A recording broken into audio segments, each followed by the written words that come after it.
Good morning or good evening. This is Mr. Tucker, the hip hop professor. Here today we have a great conversation, a much needed conversation.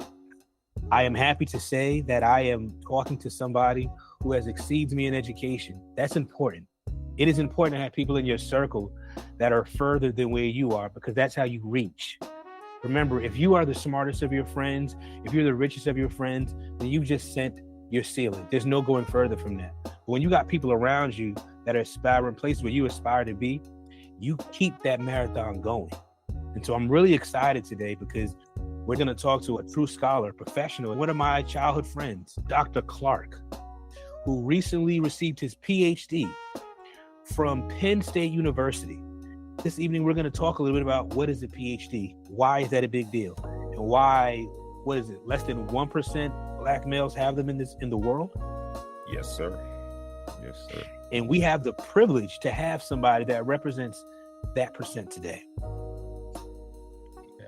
And the interesting thing is that when people say doctor, they think medical doctor. If you go back into the history, you'll see that the first doctors were actually doctors of philosophy. So it wasn't until the mid 1900s that physicians were then becoming called doctors. So the original doctors were philosophers, PhDs, doctors of philosophy. So a lot of people don't know that. When you say doctor and they think, oh, you trying to flex, it's like, if you look back at it, we actually were the first ones to be considered doctors. It's a term, but just to get the history straight. No, I really appreciate that because I didn't know that. So it was the PhD was before the MD. It's kind of like how dentists get slack. People don't want to consider dentists a real doctor, but they'll put the medical doctor over the dentist. But is it safe to assume that the dentist to the doctor is what the doctor is to the PhD? I think we're in different realms. Yeah. They're dealing with real life situations where we're dealing with systemic things that are going on, or trying to chase some inquiry, right? Or trying to find out the answer to some big question that a lot of people have. So we do a lot of the research and a lot of things on the ground where they're in there with like real life people are bleeding. Some of the research you might do as a PhD is people are not longer alive anymore. So you're going back in history, you're doing anecdotals, you're doing all this stuff. So you're not necessarily dealing with people in the moment who need help, but you're trying to solve a problem you see emerging in the world. The biggest thing about the dissertation is that your advisors want you to find a gap in the research for getting your dissertation approved or your proposal approved. Is they want to see that you found something that hasn't been necessarily researched as much before, and we need to find new information on it. That's your route to get your dissertation approved, is to find that gap in information. And that's the biggest thing. Coming from Penn State, what was your dissertation topic? The career development of Black male student athletes at predominantly white institutions of higher education.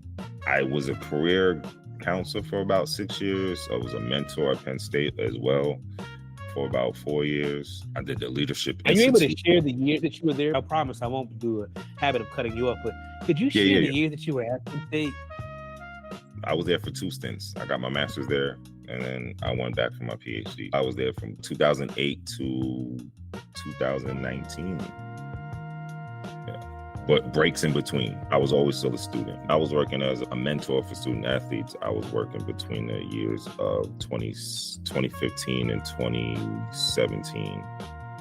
And I was a career counselor from 2014 to 2019. Oh, nice. So I worked with wrestlers, I worked with basketball players, I worked with football players. I'm not going to say any names. Can we just rest assured that if we look at the times you were there, those guys that were there, you probably worked with them? Can we make an assumption like that? Got it. And my role was, I was a grad student working as a career counselor, but I also love sports. So this was like kind of my part-time job. So after hours, I would go there and have sessions 5 times a week for an hour with different athletes, helping to guide them through their academics. Some personal stuff came up. They're dealing with different situations and they need somebody to talk to that's not on their team, doesn't have anything to gain from them. Because when you work in high-end athletics, like I can't even give a kid a candy bar without the athletic department coming at me and saying, what are you doing? You can't even buy a kid a cup of coffee without the athletic department. So it was it wasn't transactional at all. It was very just like these kids needed help. They needed some guidance. Some of them, they spent so much time on their athletics that their academics fell by the wayside, and they needed some support there, some study skills, strategies. And a lot of them, honestly, they're young kids. We look at them because they're in front of the cameras and everything. They're young kids. They're far away from home a lot of times. They talk about their mothers all the time, and they miss the mothers home cooking and the little brothers and the little sisters. They went here to Penn State to chase this opportunity.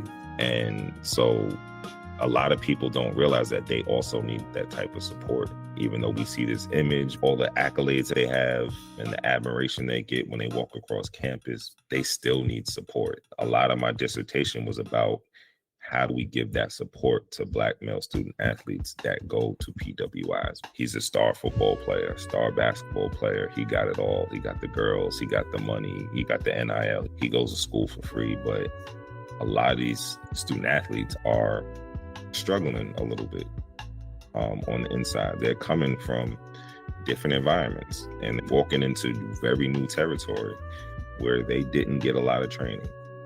They didn't get a lot of support. They didn't get a lot of mentorship. So I felt that the work I did there was really important because I just saw the way they reacted. It showed me how much they needed it. That's what drove me to focus my dissertation on career development, because a lot of these kids, I see them, they come in and they're like, I'm going to the league. I'm going to the league, right. Whatever league it is, MLB, NFL, NBA.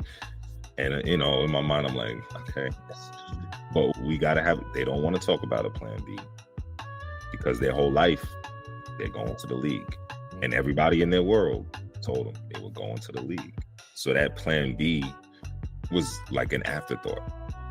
A lot of my research in my conversations was about family history, education in your household, single parent or not single parent, how many siblings in the household, what did your parents do for their careers or their jobs? Just a lot of that background that paints you a picture of how hungry some of these kids are.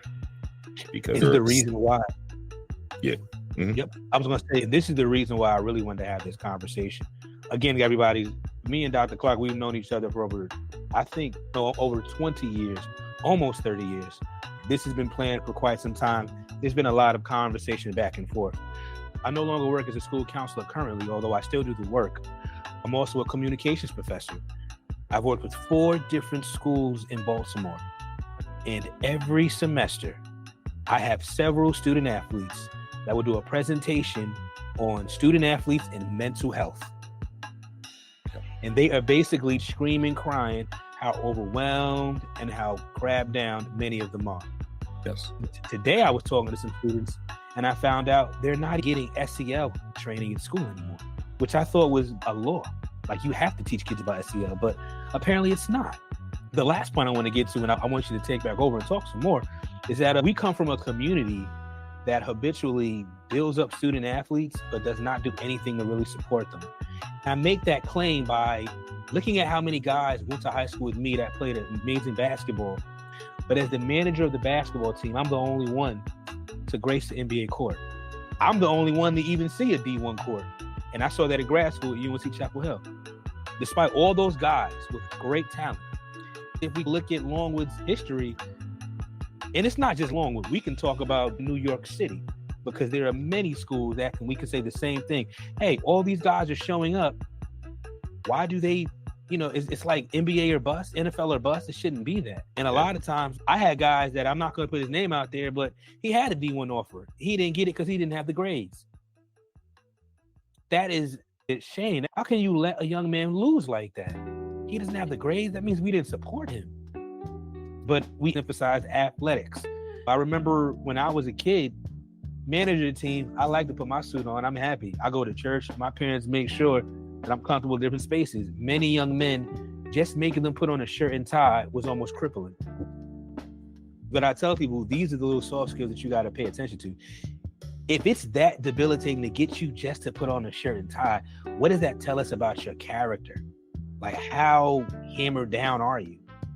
Because I'm not speaking for everybody, but for some of the people I work with, that uniform, that jersey, those shorts, those sneakers, that's them.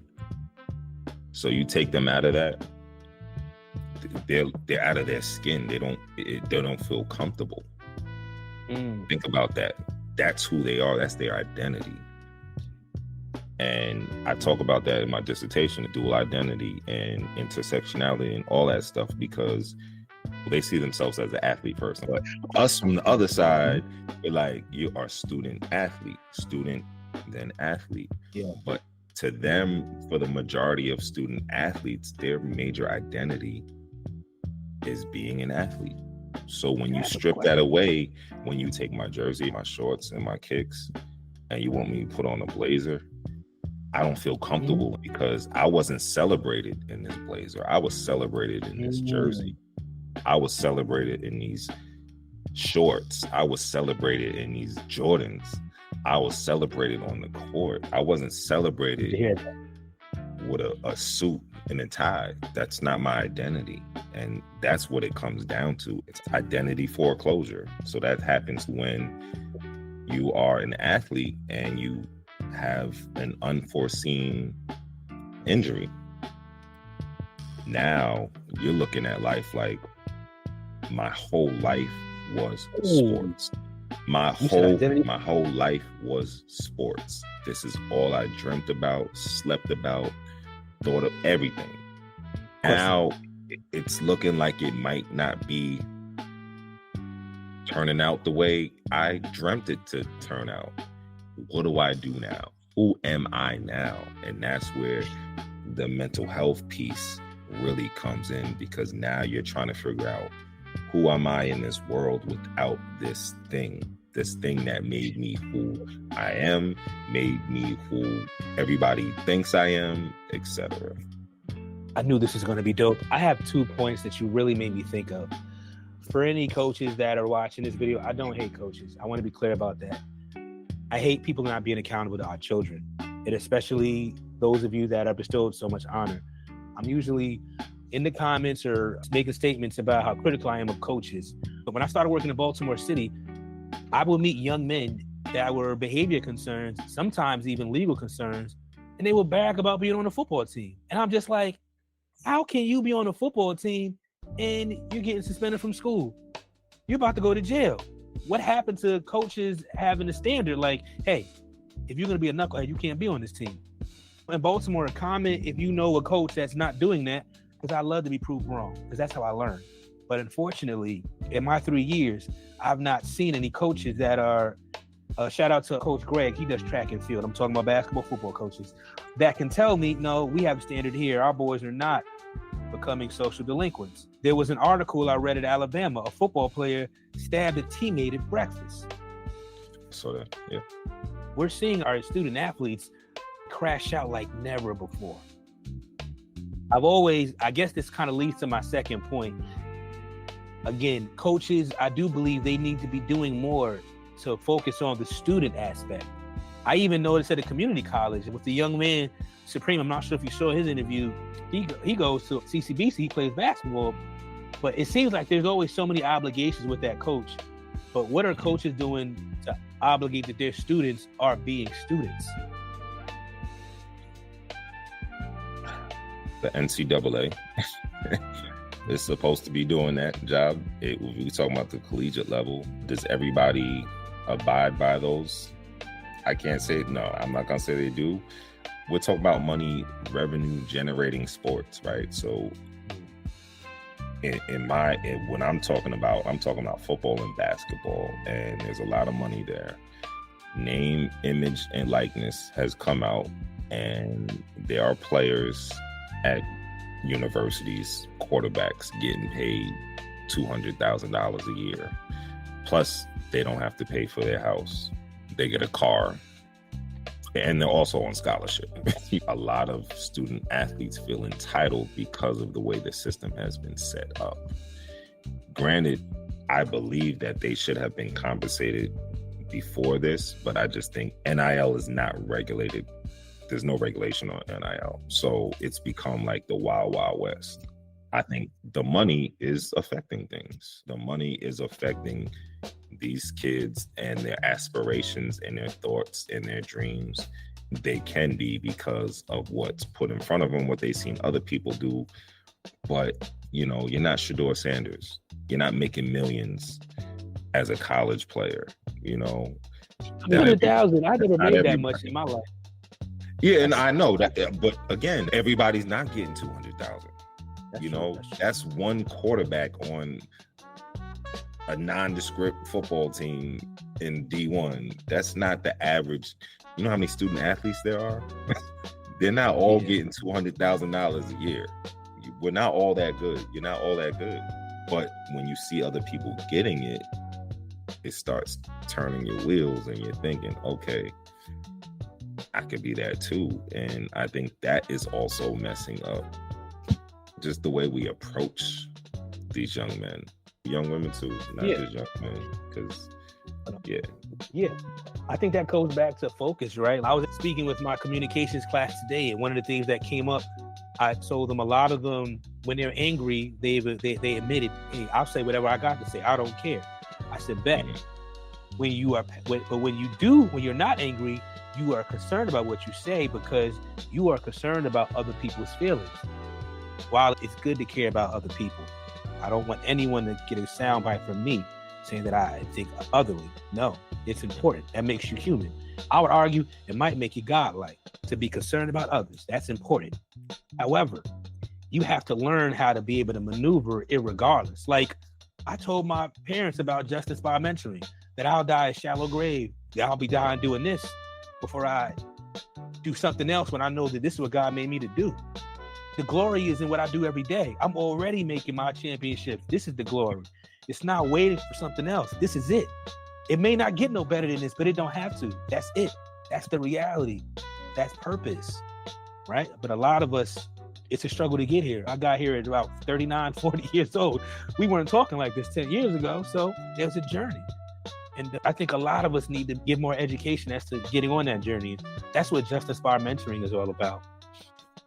Yeah, it's about people that care about doing the work. If anybody sees my resume, sees my CV, I've been doing this work since I was 14 years old, maybe, working with kids. Yes, you worked with my little kid. Yeah, I've been working directly with the youth since I was 14. I'm 41 years old now. I don't want to walk into corporate America. I don't want to walk into JP Morgan. I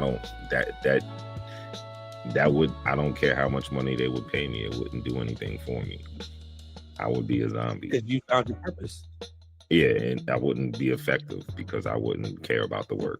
You have to get people that care about the work, that are invested about the work, and that want to see some change and understand where the gaps are, where we're failing these young men in particular, which we talk about with Just Inspired, is these young men is, everybody doesn't have that father figure.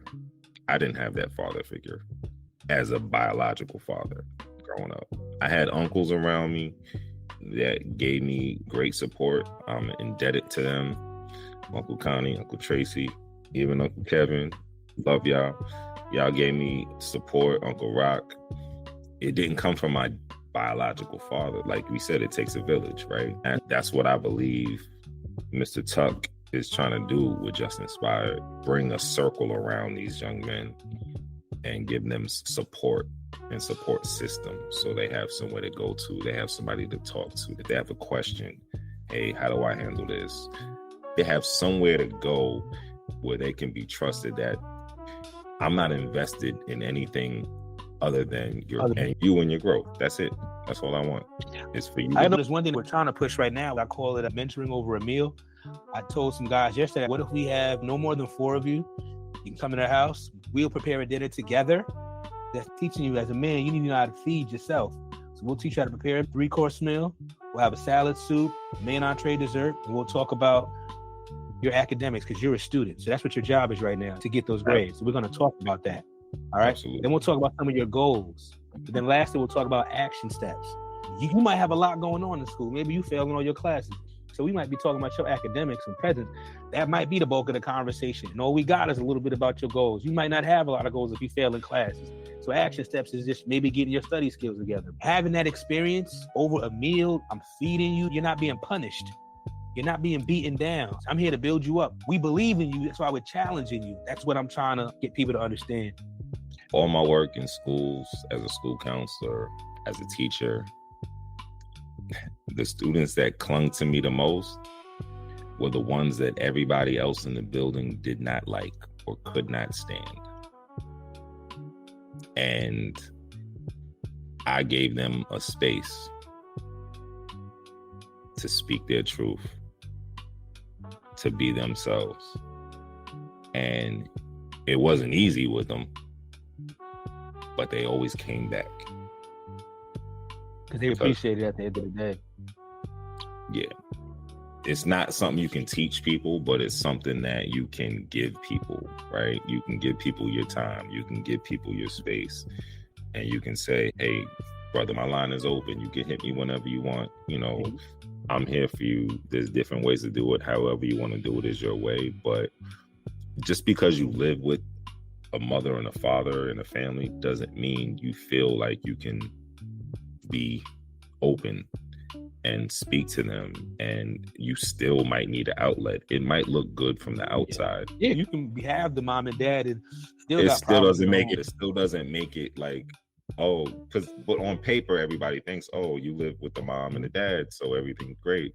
No, like as a school counselor, I can't tell you the amount of things I've heard from kids. I was K through 12, so kindergarten through 12th grade, and most of these kids had full families with parents and everything, but they still told me things they never told their parents. There's a reason why. We are essential as mental health providers, as school counselors, as counselor educators. There's a reason why we are necessary as social workers. Just because a kid lives with you doesn't mean they're telling you everything that's going on with them. And if you can do anything to give them an added resource, like Just Inspire, or an after-school program, or pushing them to meet with their school counselor, anything like that, it's going to go a long way. You always want to have that extra cushion, because if there's something they feel like they can't tell you, as long as they could tell somebody else that's a trusted adult, that is always what we want. That's a blessing. And that goes back to these Black men. Like, what are you struggling with? We look at Sebastian Telfair. I don't know if you've seen a little 4-part. I had to realize he's celebrating going back to Coney Island, which is cool. He's not taking accountability. From everything I've seen, he's making excuse after excuse. Nobody made you drive in a car with 20 guns. Nobody made you not show up for your probations. Nobody made you defraud the NBA. You did that. But now it's everybody else's fault. He got money very young. Lincoln High School. Too much, you know how to manage it. Lincoln High School, Brooklyn, and he got an Adidas deal early. First one to get Adidas deal. I think he was he on TV? He was on, yeah, his high school games were on ESPN. Your cousin is Stephon Marbury. You know what I'm saying? Your cousin is Marbury. When you watch a documentary, what I see, the last one I saw, he's getting his hair cut in the middle of the projects in Coney Island. And they're bragging about it. Who can get their hair cut in the middle of the projects? It's like a flex. And then one of his boys is like, I'm so happy you're back here. If my brother is happy that I'm back where I started after everything I accomplished, I get you want to see me. But if you're happy to see me back in the projects, living in the projects, is that really a friend? And that's the mentality we got to let go of. It's through our music. I'm not attacking the culture, but... You know what's funny? There's a hip-hop song I heard, not to cut you off, with KRS-One, I think Biz, everybody's on it. It's called, I think, Respect Yourself. It came out in the early 90s with Public Enemy. Heal Yourself. Yeah. Heal Yourself. I'm listening to it. Could you imagine if Drake, Kendrick Lamar, Cardi B, Meg Thee Stallion, NBA Youngboy, and all of them put out a song called Respect Yourself, Get Your Mind Right, Take Care of Yourself. You and I, T.Y. You and I, T.Y. Exactly. Not T.Y. Yeah, but we don't. Everybody wants their own. You know what I mean? Like you said at the beginning, the first doctors were PhDs. I feel like I was born in the wrong time. Because 60 years ago, if there was an Instagram in the 60s, my chin would fly because people would only watch ministers, scholars, and intelligent people speak. Comedians came up in the 60s and 70s a little bit afterwards, but people really listened to people that were intelligent. There was a platform for that. Now, intelligence, it's a lot of hard work. There's a lot of content that I could make that would easily make this pick up faster because people look for that stuff. But making people sit down and listen takes more effort. Speaking of effort, when did you know you wanted a PhD? I think I told you this in a conversation, but my Aunt Mary, who lived to be 101 years old, she was a school teacher, lived in St. Albans, lived in Woodside Houses as long as I've known her. Woodside Houses is a project in Queens. Oh, yes, the Queens. Yeah, with the Woodside. Not the houses, but he worked Long Island Railroad over there. Yeah, well, she was my grandfather's sister. And when my grandfather died, it really hit me because he was my father figure. He died in, I think, 1994. So my grandfather died in 96. He was a father figure for me, even though my father was raised with me, but I was closer to my grandfather than I was my father.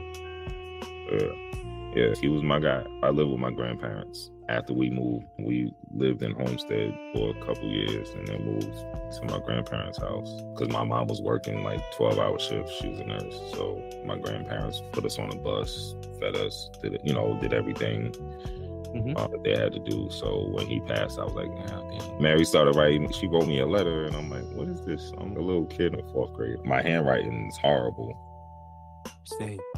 And then the first time I wrote her a note back, she said, "You're gonna be a doctor." I said, "What?" She said, "Your handwriting." I gotta just tell you this. There's so many things that we share in common. If I would have known in the 90s that you were writing letters to your family, that would have given me so much joy because my dad used to beat my ass to make me write letters to all my family. He'd say, "End of the week, Justin, I better have them 5 letters on my dresser. It's gonna be hell to pay." Nah, I only wrote to one person. But still, we both wrote letters. It makes me happy to know that I'm not the only one doing that. Yeah.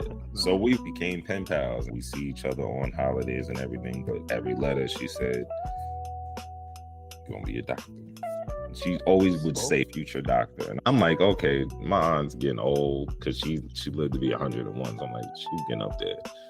And then I had a professor at St. John's at the end of the semester walked me out and said, you should apply for a PhD. And I was like, what? I thought I did horrible in her class. I graduated, with a 3.85, I think, something like that from St. John's. But she was like, yeah, it should be. So I started thinking, and then my aunt kept talking about it every letter because we kept being pen pals. And I was like, why not? I like the challenge. If I'm not challenged by something, I get bored. Why is that unfortunate? No, it wasn't necessary. I was a 10-year New York City public school teacher. I didn't have to go back for my doctorate at all. I could have been chilling with a pension, making probably 50,000 right now, something like that. And you're a real life superhero to me. Huh? You're a real life superhero to me. It was just in my heart. I was like, I got to do this for my Aunt Mary. She was my favorite person aside from my grandfather and my mother at that time. I'm talking about familiar because I love my wife. I love my kids. Yeah, I know. I'm talking about the inspiration to get there was definitely my Aunt Mary. I went through some bumps and hurdles and then I can't quit because she's watching me. I got to do it. She told me I could do it, so I'm going to do it. You did it. I did it. It wasn't easy by any means, but I did it by any means necessary. That's it. Yes. This is something that's going to help a lot of us selfishly. Was there a moment where you really felt like, you know what, I've had my full of this. I think I'm in over my head and maybe I gotta turn it in. 15, 20, 30, 40, 50, 60, 70, 80, 90 times. Yeah. What did you use to keep going? I saw my friends next to me moving forward and I was stagnant. Not stagnant in the sense of I wasn't doing anything, but in terms of my progress. Like your career. Well, I know what you're saying. My progress on that. So they really inspired me, and I'm blessed I need maybe 15 hands to count how many doctors I know personally that are friends that I can call today and ask for a favor or ask for a letter of recommendation or whatever I need. You know what I mean? Because I've been around that, but I also want to say that you have to build relationships, because there's people I haven't seen in 10 years and I reach out to them and they are willing to write me a letter of recommendation. You know what I'm saying? Relationships are so important in life.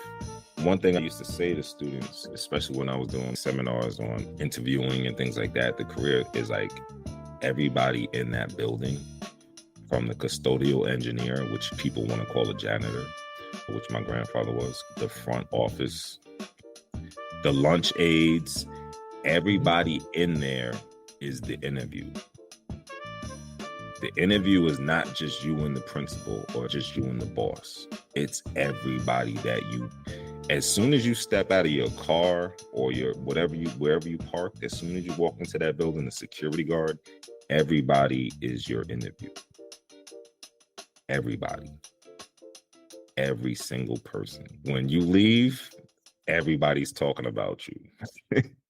And it could be in a good light, or it could be, oh, he went to the bathroom and he did this, or oh, he was in the break room and he did this, or he didn't even say hello to me. Any little thing you can think of, they're running back to the boss and letting the boss know.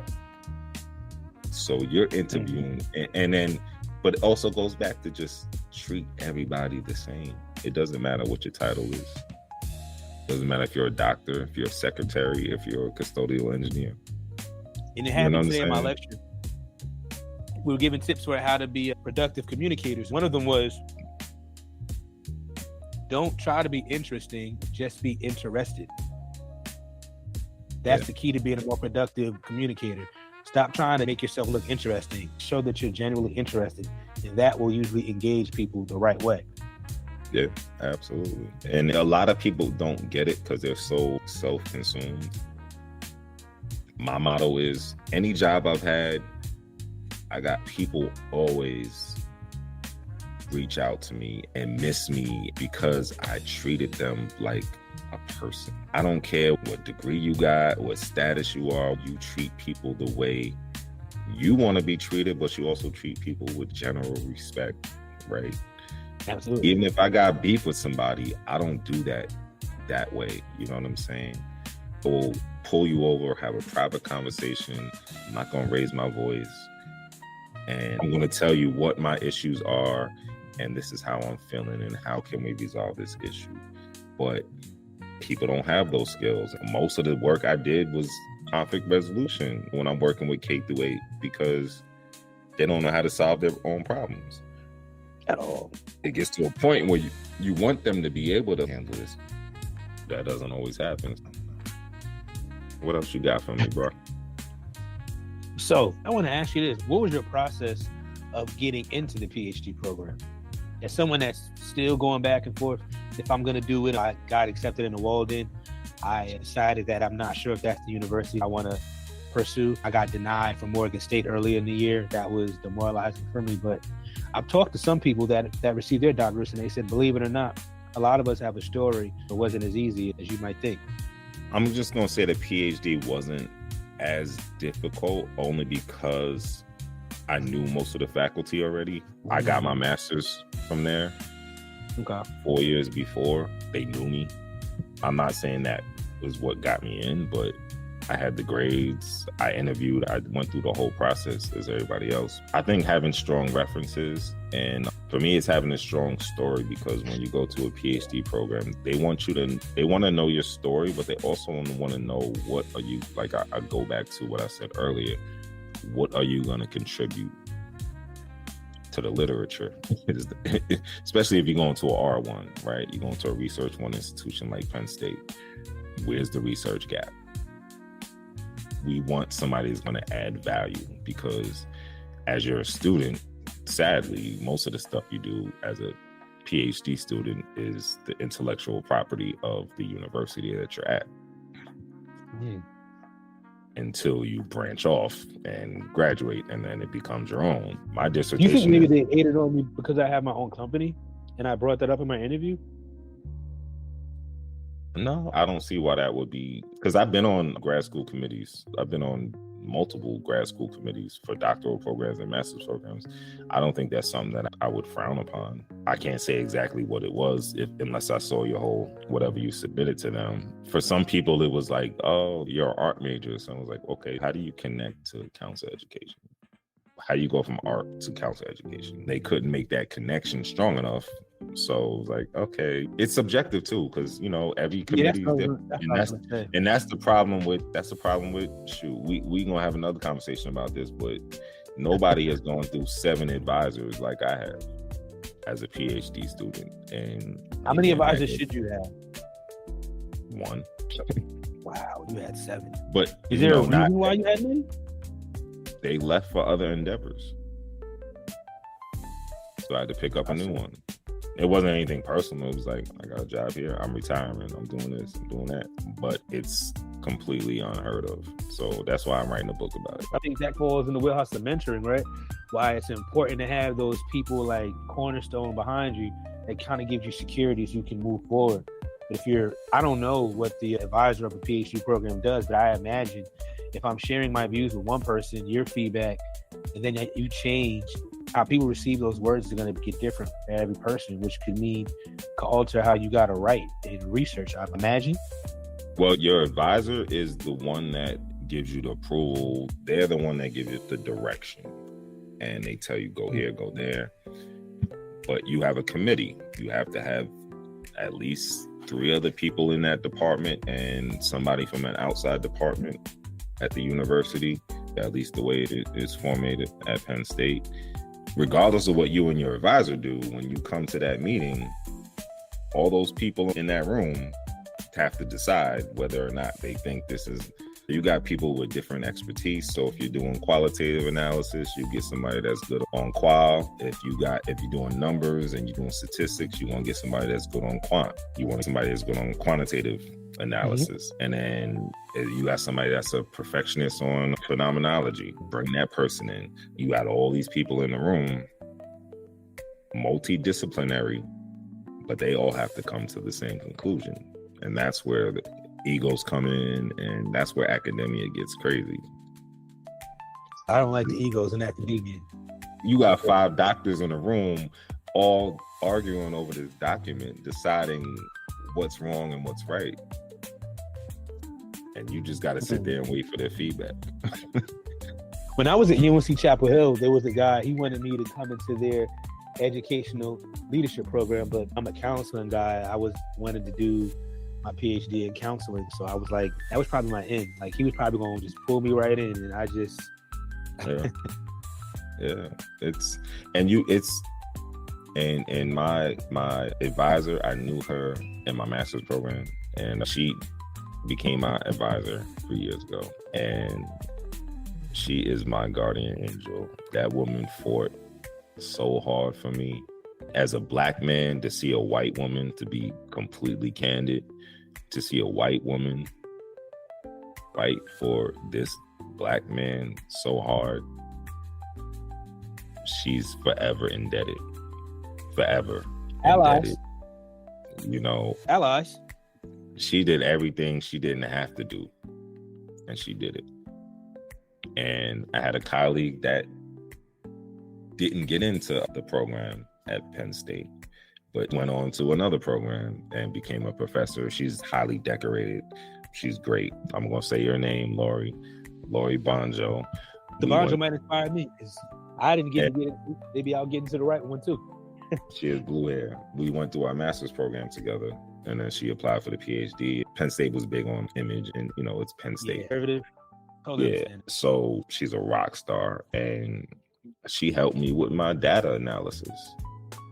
I haven't seen her in person since 2012. But we had multiple sessions going over data analysis, analyzing the data I collected from my dissertation. And she's all the way in Connecticut. I'm in Vegas. And I didn't pay her. It's strictly off of, what's up? How you doing? I need some help building relationships. She didn't have to do that. She has a full caseload. She got 1,000 students. She's helping her son get through his PhD program. And she took her time to help me understand and learn data analysis and bracketing to complete my dissertation. That's what's up. But the internet, that's mentorship. And that's building relationships. And that's why you don't burn bridges, because you never know when you need to make that phone call. That's what I tell students. Need to make that phone call sometimes. We got to suck up the pride, and we got to say, I got to make this phone call. I might not want to. It might not be a good look, but guess what? I got to do it. And if you got nobody to call, look at yourself and be like, okay, why? Why? Treat people the way you want to be treated. It might not work today. It might not come back to you today, but it'll come back. I ain't seen her in over 20 years, and she helped me finish my PhD. You know what I'm saying? But I was going to say a quote. I forgot the gentleman that said it, but basically he says, work hard and honest. And in your work, the universe will give you helpmates, even if you don't have them. Just keep doing your work. If you do your work right, the universe, people will find you. Absolutely. And I got to tell you, like this morning, it was funny. After we confirmed this, I got an email from somebody I'm going to be doing an interview with another therapist that focuses on family. And I think she does family counseling and something else. But she just reached out to me, or had her agent reach out to me about setting something up. So I was like, just look at that. I just been working, creating a new set around the house on my own, but opportunities came. Yeah. And you know what? I realized we kind of went a little over our time. So I want to close it for now. Yes, Dr. sir. Clarke, this will be the first of many episodes. Ladies and gentlemen, we are currently in the process of talking to bring him on board to be a part of Justice, so that he can provide some of that support to many of us, not only student athletes, but ladies and gentlemen all across the world that are looking for the mentorship and support that we can provide intentionally right here at Inspire Mentoring. So guys, thank you for your time today. We are going to pause this conversation. Make sure you share this to somebody that needs it. And of course, like and subscribe to the channel. We'll be back soon with much more. Thank you guys so much for listening to us today. Peace.